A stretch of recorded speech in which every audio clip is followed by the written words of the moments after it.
जदि झीटीए जन्म है बापा मांकर महतीव चिंता अधिक चिंता बढ़ी जाए कहीं ना कस्मई प्रदेयित इतिमे वितर्क कहा हाथ में आम झीटी को दबा ए नहीं कि तर्क वितर्क आरंभ हो जाए बापा मां भितर परिवार भितर। अच्छा दत्वांग सुखंग प्राप्स्यति बा नबेति झीटी को आम दे सारिबा परे झील ता शाशु घरे सुख पाइब कि न पाइब एक कथा किए कहब। तेणु कन्या पितृत्वम खड़ू नाम कष्ट झीर बाप हवा अन्य नाम कष्ट को बरण करवा आगुरु थिला आज्ञा आगुरु थिला एबे नहीं ए गोटे झील मुंड पिछा 3टा कि 4टा लेखे पुआ पड़ले भाग।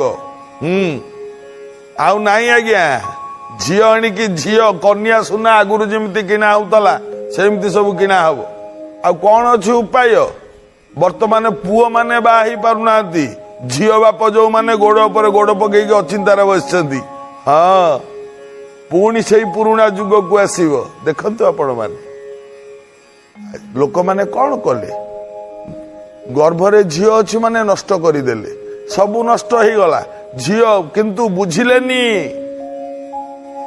संसार जदि तैयारी होइछि नारी मानक पई संसार जदि तिष्टि रही नारी मानक पई संसार जदि ध्वंस हब ए नारी आखिर लुह पाई बुझुना माने झीर बाप माने कहीं एते कष्ट पाउचंती झीटीए जन्म हेले ना एइति पई कष्ट पाउचंती कौन पई जौतुक व्याधि ठारू व्याधि नाही आउ सामाजिक जीवने जले हाउ हाउ जौतुक नेबा देबा बड़ अपराध हो बड़ अपराध नेबा नाही जौतुक कर हो शपथ बधु धन पाई हो बधु धन पाई आनंदरे परिवार हसु भाई बधु धन पाई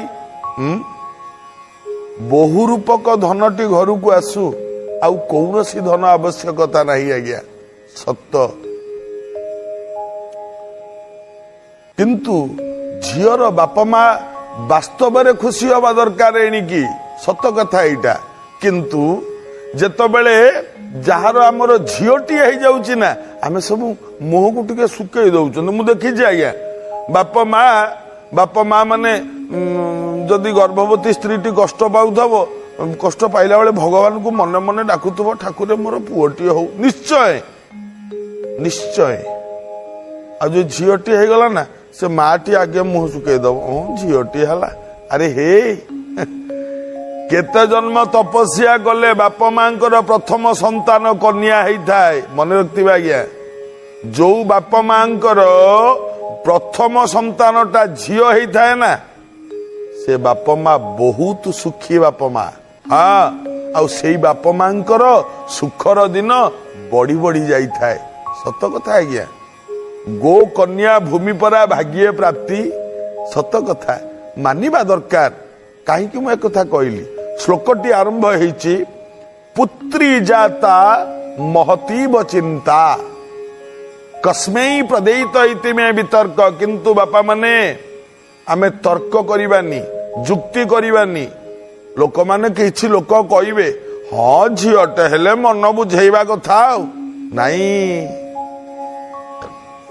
पुओटीए हेले पछे मन बुझांतु झीटीए हेले ताकू ठीक से लालन पालन करंतु देखंतु 100टा पुअर कान काटिदब झील निश्चित निश्चित आज्ञा हैं गोटे गाँव रे जने व्यवसायी थांती तांको ना गोविंद नाटी जेमिति तांको गुण भी सेमिति किंतु तांकर गोटे सुंदरी झीटीए थाए अति सुंदरी चमत्कार झीटीए थाए गुण जेमिति रूप सेमिति किंतु गोविंद मन मन चिंता करूता मोर तो आउ पुओ ना कि कई ना ना तेणुक मो झीटी को मुझा सहित बाहागर करी से सेमितिया पिलाटे होइथिबा दरकार नले मो झील जदि दुख पाइला ना मु एपटे थाई दुखी हेबी एमती गोविंद चिंता करी करी बसिचंती एतिकी बेले जने साधु महात्मा आसिकी तांको घरे पहुंचिले ଗୋବିନ୍ଦ ଅନେଇଲେ ସାଧୁ ମହାତ୍ମା ଆସିଛନ୍ତି। ପାଦ ଧୋଇଦେଲେ, ଆସନ ପକେଇଦେଲେ, ବସେଇଦେଲେ। ଝିଅକୁ ଡାକିଲେ, ମା ରେ ସାଧୁ ଆସିଛନ୍ତି, ଆ ମୁଣ୍ଡିଆ ମାରିବୁ ମା। ଝିଅଟି ଆସିକି ସାଧୁଙ୍କୁ ମୁଣ୍ଡିଆ ମାରିଲା। ସାଧୁ କଲ୍ୟାଣ କଲେ। ଏଇଠୁ ଗୋବିନ୍ଦ ବାବୁ କହିଲେ, ଆଜ୍ଞା ମୋ ଝିଅର କପାଳ, ତା ହାତ ଟିକେ ଦେଖିଲେ ଆଜ୍ଞା, ତା ବାହାଘରଟି ଭଲରେ ଭଲରେ ହେଇଯିବ ତ, ଦେଖିଲେ ଟିକେ ଆଜ୍ଞା। ସାଧୁ ଅନେଇଲେ, କହିଲେ ହଁ ବାହାଘର ଭଲରେ ହେଇଯିବ, ସବୁ ଠିକ ହବ, ତୋ ଝିଅର ସ୍ୱାମୀ ସୁଖ ଭଲ, ସବୁ ଠିକ ଅଛି, ଶାଶୁ ଘରେ ସବୁ ହବ ଠିକ, କିନ୍ତୁ ଗୋବିନ୍ଦ କହିଲା ଆଜ୍ଞା, କହିଲା ଯଦି ମୋ କଥାକୁ ମାନିବ ଗୋଟେ କଥା କହିବି। ନା କଣ ଆଜ୍ଞା? ଦିଟା ଜିନିଷ କହୁଛି ମନେ ରଖିଥାଅ, ଏଇ ଦିଟା ଜିନିଷ ଦେଖିକି ଝିଅର ବାହାଘର କରିବ। କହିଲା କଣ କଣ କଣ ଆଜ୍ଞା କହୁନାହାନ୍ତି, ଦିଟା ଜିନିଷ କଣ? କହିଲା ଶୁଣ, ତମେ ଗୋବିନ୍ଦ କଣ କରୁଛ? କହିଲା ମୁଁ ଆଜ୍ଞା ବଜାରରେ ମିଠା ଦୋକାନ ଟିଏ ଦେଇଛି, ମୁଁ ଚଳୁଛି ସେଇ ମିଠା ଦୋକାନରୁ, ଆଉ ମୋର ତ ଗୋଟିଏ ବୋଲି ଝିଅ, ମୋର ଆଗକୁ କେହି ନାହିଁ, ପଛକୁ କେହି ନାହିଁ। କହିଲେ ଠିକ ଅଛି, ତମେ ଦିଟା ଜିନିଷ ମନେ ରଖିବ। ନା କଣ? ପ୍ରଥମ ଜିନିଷ, ଯୋଉ ପୁଅ ଘରେ କୁକୁର ବିଲେଇ ନଥିବ ସେଠିକି ଝିଅ ଦବନି। ଏମିତି କାନେଇଲା ଗୋବିନ୍ଦ, କହିଲା କଣ କୁକୁର ବିଲେଇ ନଥିଲେ ଝିଅ ଦେବିନି? ନା ନାଇଁ, ଯାହା ଘରେ କୁକୁର ବିଲେଇ ନଥିବ ତାଙ୍କ ଘରେ ଝିଅ ଦବନି। କହିଲା ଆଜ୍ଞା ଦ୍ୱିତୀୟ କଥାଟି କଣ? ନା ଦ୍ୱିତୀୟ କଥାଟି ହେଲା, ଯିଏ ତମର ଝିଅର ପାଣି ଗ୍ରହଣ କରିବ ବା ତା ବର ଝିଅ ହବ, ତାକୁ ଘରକୁ ଡାକିବ, ଖାଇବାକୁ ଦବ, ତା ଖାଇବାରୁ ଲକ୍ଷ୍ୟ କରିବ ପିଲାର ଚରିତ୍ର କେମିତି, ପ୍ରକୃତି କେମିତି, ଏବଂ ତାକୁ 10ଟା ଦୋଷ ମୋ ଝିଅର ସହିବ ନା ସହିବନି ପଚାରିବ। ହେଲା, ଏତିକି କରିସାର, ଯୋଉଠି ମନ ମାନିବ ସେଇଠି ବାହାଘର କରିବ। ଯା। ସାଧୁ କହିଲେ, ଉଠିଲେ, ଚାଲିଲେ। ଜ୍ଞାନୀ ଭକ୍ତବୃନ୍ଦ ମାନେ, ଆପଣ ମାନେ ମଧ୍ୟ ଝିଅର ବାପା ହେଇଥିବେ, ଏ ସାଧୁଙ୍କ କଥା ଟିକେ କାନରେ ରଖିଥାନ୍ତୁ, ମନରେ ରଖିଥାନ୍ତୁ। ସାଧୁ କହିଛନ୍ତି, ଯାହା ଘରେ କୁକୁର ବିଲେଇ ନଥିବ ଝିଅ ଦବନି, ଏବଂ ଝିଅକୁ ଯାହା ସହିତ ବାହାଘର କରିବ ବାହାଘର ପୂର୍ବରୁ ତାକୁ ଡାକିକି ଘରେ ଖାଇବାକୁ ଦବ। ସିଏ ଖାଇବ, ତା ଖାଇବାରୁ ଅନୁମାନ କରିବ ଇଏ କେତେ ଦୂର ଠିକ ପିଲା, ଆଉ 10ଟା ଦୋଷ କଥା ତାକୁ ଖାଇସାରିଲା ପରେ ପଚାରିବ। ହେଲା। ଗୋବିନ୍ଦର ମୁଣ୍ଡ ଘୁରେଇଲା, କହିଲା ଯାହା ହଉ ନା କାହିଁକି ସାଧୁ ମତେ ଗୋଟେ ଭଲ ବାଟ ବତେଇ ଦେଇକି ଗଲେ। ମୋ ଝିଅ ପାଇଁ, କାହିଁକି ନା ସାଧୁଙ୍କ କଥା ତ କେବେ ଭୁଲ ହବନି ନା। ମୋ ଝିଅର ଏଣିକି ବର ଖୋଜିବାରେ କିଛି ଅସୁବିଧା ହବନି, କିଛି ଅସୁବିଧା ହବନି।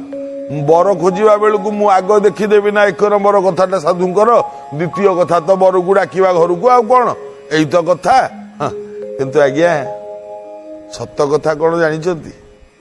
ଆପଣ ମାନେ ଲକ୍ଷ୍ୟ ଦେଖନ୍ତୁ, ଯିଏ ଯୁଆଡେ ଯାଇକି ଯାହାକୁ ଦେଖନ୍ତୁ ଆଜ୍ଞା, କଥାରେ କହନ୍ତିନି ଆଜ୍ଞା, ଯାହା ହାଣ୍ଡିରେ ଯିଏ ଚାଉଳ ପକେଇଥବ ସେ ସେଇଠିକି ହିଁ ଯିବ, ଆଉ କୁଆଡେ ଯିବନି। ଯାହା ପାଇଁ ଯାହାକୁ ଗଢା ହେଇଥବ, ଯାହା ପାଇଁ ଯିଏ ତିଆରି ହେଇଥବ, ସିଏ ତାରି ଦ୍ୱାରା ହିଁ ହାତ ଗଣ୍ଠି ପଡିବ। ଯିବେ କୁଆଡେ ଆଜ୍ଞା? ହେ ମୋର ଜ୍ଞାନୀ ମଣ୍ଡଳୀ, ଦେଖନ୍ତୁ ମନେ ରହିଲା ଏ କଥା। ସାଧୁ କହିକି ଯାଇଛନ୍ତି, ଏତିକି ଦେଖିଲେ ବାହାଘର କରିବୁ, ନହେଲେ ବିବାହଘର କରିବୁନି। ବାବା ମାନେ, ପ୍ରତ୍ୟେକ ପୁଅ, ପ୍ରତ୍ୟେକ ଝିଅ, ସବୁ ପୁରୁଷ ସ୍ତ୍ରୀଙ୍କ ଜୀବନରେ ବିବାହ ଭଳି ଆନନ୍ଦର ବନ୍ଧନଟିଏ ଜୀବନରେ ଥରେ ଆସେ। ଦେଖିବା, ସାଧୁ ତ କହିକି ଯାଇଛନ୍ତି, ଇଏ କଣ କରୁଛି ଦେଖିବା, କେମିତିଆ ଜୋଇଁ ଡାକିକି ଆଣୁଛି, କେମିତିଆ ଜୋଇଁ ସାଙ୍ଗରେ ତା ଝିଅର ବାହାଘର ହଉଛି, ଦେଖିବା କେମିତି କଣ ହଉଛି।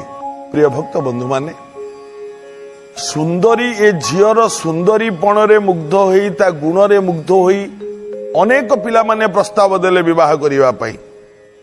ବାପ ଯାଏ, ସମସ୍ତଙ୍କ ଘରକୁ ଯାଇ ଦେଖେ, କୁକୁର ବିଲେଇ ଅଛି ନା ନାହିଁ ଆଗେ ଦେଖେ।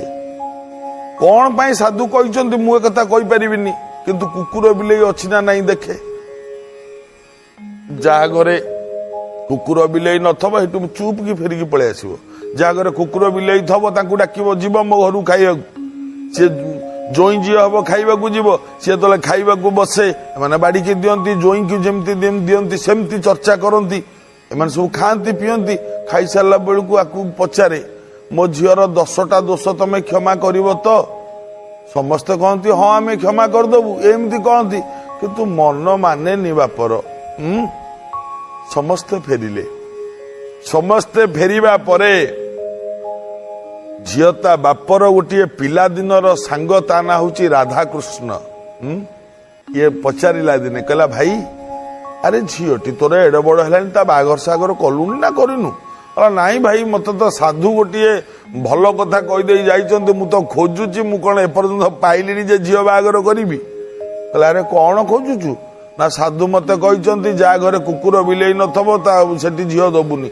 कहीं कुकुर बिले सागर झीर कौन संपर्क बा झीर बाप कहूँ कहला मु केमी जानिबी कौन संपर्क साधु कहीं कहते कथा सी जानती। कहला हाँ तापर जदि कुकुर बिले थे घर को डाकबू खाइबा से जुआई जी हम सी आसी घरे खाइब खाई बसिला बेले ता खाइबारु अनुमान करू से पिलार चरित्र केमिति। अरे अच्छा कथा केते जन गलेनी? राधाकृष्ण सांग पचारिला झीर बाप कहूँ कहीं कहूँ सांग 100-200 भाया बर बर सब गले कहीं पसंद होना। कहला कौन कहूँ? राधाकृष्ण कहले शुण सांग तमें तो मो बंधु हम ना मु तुमको केबे मिछ कहबिनी। मोर दूर संपर्कीय भणजाटी अच्छी आ सी बहुत पाठ पढ़ी बहुत ज्ञानी बहुत बुद्धिमान।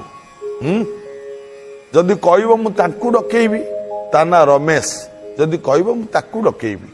आ मु कहीं आशा करुची तमे जो परीक्षा दब से परीक्षा से पास करिवो।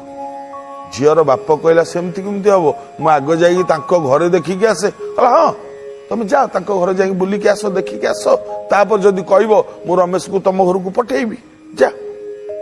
झीर बाप आगे गला जाई पहुंचला चारिआड़ को अनेला देखिला कुकुर टीए बंधा होती दीटा बिले घर भीतर बाहरी आइले अनेदेला कुकुर बिले अच्छे कहला ना ठीक अच्छी ठीक अच्छे फेरिकी आसला। जिते फेरिकी आसला घरे कहीदे आईला आसंता काली रमेश बाबू को कहब आम घर को खाइबा जी केते पिला आसुचंदी खाइकी जाउचंदी ये भी सेमती आसीबो। रोषेईबास सब होईची ज्वाई चर्चा जेमती करा जाए सेमती रोषेईबास होईची। ये रमेश बाबूजी सी आसी पहुंची गले। हाँ ससन माने तांकु नेकी आसन रे बसई देले। आसन रे बसिबा परे झीर बाप कहले आण खाद्य पदार्थ आण। जेतेबेले खाद्य पदार्थ माने ज्वाई चर्चा माने गुड़ाए रकमर तरकारी पत्र सब होईची आनी तो थोई देले। ये रमेश बसुनी आसन रे ठिया होईची। ये खाद्य पदार्थ बाढ़ी सारिबा परे रमेश कहला आज्ञा मत क्षमा करंतु ना कौन ना मु एते जिंस खाई परिबिनी। अरे खाई दियो तमे पिला लोक एबे खाइबोनी कौन बुढ़ा हेले खाइबो खाई दियो। नाई आज्ञा खाद्य को नष्ट करने उचित नुहे। खाद्य हूँ स्वयं भगवान माँ लक्ष्मी होती खाद्य। मुझे खाइबी से धरुची बाकी तो काढ़ी नहीं जाओ फेरई देले। ये अनई थाए खाई बसिला बेले हाथ में पानी टिके धरिकी रमेश एमती चलू कला। झीर बाप अनई थाए एमती हूँ मारू थाए मने मने चलू कला। चलू कर सारिबा परे खाद्य खाइबा आरंभ है। दी थर खाई सारा परे कहले आज्ञा किछि भाबिबेनी ना कौन ना एई तरकारीटा स्वाद होईची एई तरकारीटा भल लागुनी आउ ए तरकारीटा भी भल लागुनी आउ चारिटा तरकारी भल लागुची। ए जो तीनिटा तरकारी भल लागु नाही काहेकि लागु नाही जानछंती ताकू एइया करथले सेटा भल लागि थांता आउ ए तरकारीटा एइया करथले सी आउरी भल लागि थांता। बुझेई देले। खाई सारिबा परे कहला बाबू बस। बसिले बसिला परे झीर बाप पचारिला कहला मो झील को धरतु मु तुमको देली तमे मो झील को बा हेल किंतु मो झीर 10टा दोष तमे धरिबनी। रमेश कहले को दोष? झीर बाप कहले पलायन परभूयो 10 दोष इति स्मृता। कौन कहले शुण मो झील जदि मुखरा हैला किछि कहबनी। मो झील जदि दुष्ट हैला किछि कहबनी। मो झील जदि लाज शरम न रखिला निर्लज्जी हे गला किछि कहबनी। मो झील जदि तम घरु चोरी कला किछि कहबनी। मो झील जदि डाहाणी बुद्धि कला माने रोसई करथबो रोसई करबो भजाटे बसछि दि खंड पाटी पकई दउथबो पुणी रोसई करथबो ताले तो कुछ कहबनी। मो झियो जदि तम घरे व्यभिचारिणी हैला किछि कहबनी, जदि कहा सहित कुआडे चली गला किछि कहबनी। ये सब कहि सारला परे रमेश पचारला कहला जदि एतिकी गुण आपणक झियो दिहरे अछि जो 10टांक गुण जो कहले जदि करिवो माने जदि आपणक झियो देहरे 10टा गुण अछि ताले आपण ताकू बाहा कर दबा उचित नुह, से विवाह करबा उचित नुह आज्ञा, ताकू आपण मारी दबा उचित, से काई बाहा हबो। झियोर बाप अनेइले कहले हां, कहले नहीं नहीं ये 10टा गुण भितर जदि गोटे दीटा गुण थाए, कहला नहीं कहीं रहिबो गोटे दीटा गुण, कहला नहीं लोकंकर चरित्र प्रकृति। एइठे रमेश कहले कहला आज्ञा सुनंतु, गोटे स्वामी जदि ता स्त्री को बदलई न पारिबो ताले ता छुआ मानकु से मनीष करिवो केमती? हाँ सत कथा। अरे मझी खुंटटा जदि ठीक थिबो आपण जेमिति ओलिया गाई ने कि खुंटरे बांधु नाथि से जीव कुआडे? मु परा ठीक अछि, आपण से 10टा दोषता पाखरे आसीबो कुआडू? से मो पाखु आसिला परे 10टांक दुर्गुण 10टा सुगुण रे परिवर्तन मु करई देबी। जदि स्वामीटा स्त्री को बुझेई न पारला आ तो छोट छुआ को बुझेई कि मनीष करिवो केमती? बापा कहले ठीक अछि, बढ़िया सुंदर कथा सुंदर कथा। अच्छा ठीक अच्छी तम सहित मो झीर बाहागर मु पक्का करदेली हैला। राधाकृष्ण जो सांग तांकर एतिक बेले थिले कुआडे पदारे चली आइले, कहले हाँ हैला पक्का तो हेगला मो भणजा सहित तम झीर बाहागर हम हेगला ठीक, किंतु मु गोटे कथा बुझी पारुनी ना कौन तमे कुकुर बिलेई तांको घरे काई देख जा घरे कुकुर बिलेई नथबो ता घरे झील देबिनी आ माने कौन? एइठी झीर बापा कहले कहले साधु मते अर्थ भी कहिथेले कौन जा घरे कुकुर बिलेई नथबो से घरे झील दबनी। कारण सुण जो लोकर जमी बाड़ी थबो चाष बास करथबो धान चाउल घरे थबो ता घरे अलबत मूषा थिबे। हाँ आ मूषा को मारिबा पाई से निश्चय बिलेई रखतबो। हाँ आ जहा घरे धान चाउल नथबो ता घर तो मूषा नथबे, मूषा मारिया पे बिलेई कोठु आसीबो? जहा घरे बिलेई नथबो जानिबो तार जमी बाड़ी नाही। अरे हे कला पचारिबा कोन दरा किए मिछ कहबो सत कहबो? जार जमी बाड़ी थबो माने ता घरे बिलेई थबे। अच्छा कुकुर कला बुझी पाइलनी, जदि लोकटीर धन संपत्ति थब चोर पशिए बोली से कुकुर जगई थब, जदि धन संपत्ति नथब आ तार तो चोर तो कहीं पशिबे ना, से कहीं कुकुर जगैब? माने बुझी नब कुकुर बिलेई नथिले आर जमी बाड़ी नाही कि धन संपत्ति भी नाही, कुकुर बिलेई रु बुझीब। कहला अरे हे आ खाइबा को?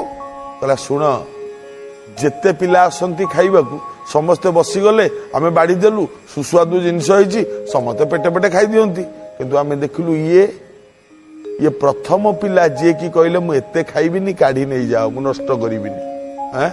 गला इला प्रथम कथा। द्वितीय कथा ये चलू करी खाइले माने ठाकुरंको ऊपर आंकर विश्वास अछि, ये धर्म विश्वासी लोक ये केबे अधर्म करिवेनी। तापरे सबु खाई सारिबा परे ये बाछिले एई तरकारीटा एमती हेछि, एई तरकारीटा एमती हेछि, एइटा भलो हेछि, एइटा खराब हेछि। जेतिकी पिला आइचंती समस्त कहिछन आज्ञा बढ़िया आइटम बढ़िया रोसई आपण करचंती समस्त कहिचंती, केही बाछि नथिले।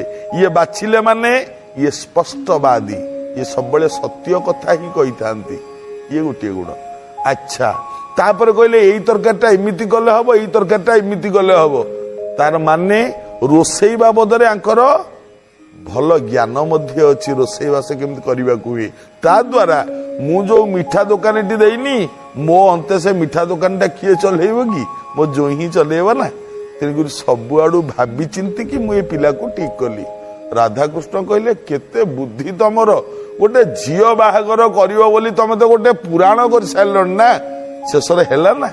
हाँ आज्ञा ଝିଅଟିଏ ବାହାଘର କରିବେ କରନ୍ତୁ, କିନ୍ତୁ ଭାବି ଚିନ୍ତିକି। କାରଣ ଗୋରୁ ଗାଈ ବା କଂସା ବାସନ ନୁହେଁ ଯେ ଆପଣ ବଦଳେଇ ଦେବେ ବା ଆଉ ଥରେ କଣ ନିଷ୍ପତ୍ତି ନେଇଯିବେ। ନାଇଁ, ଯୋଉ କାମଟା କରିବେ ଭାବି ଚିନ୍ତି କରନ୍ତୁ। ସାରା ଜୀବନ ପାଇଁ ପୁଅ ଝିଅ ଦୁଇ ଜଣଙ୍କର ଜୀବନ ବିତିବ ନା ଏକାଠି।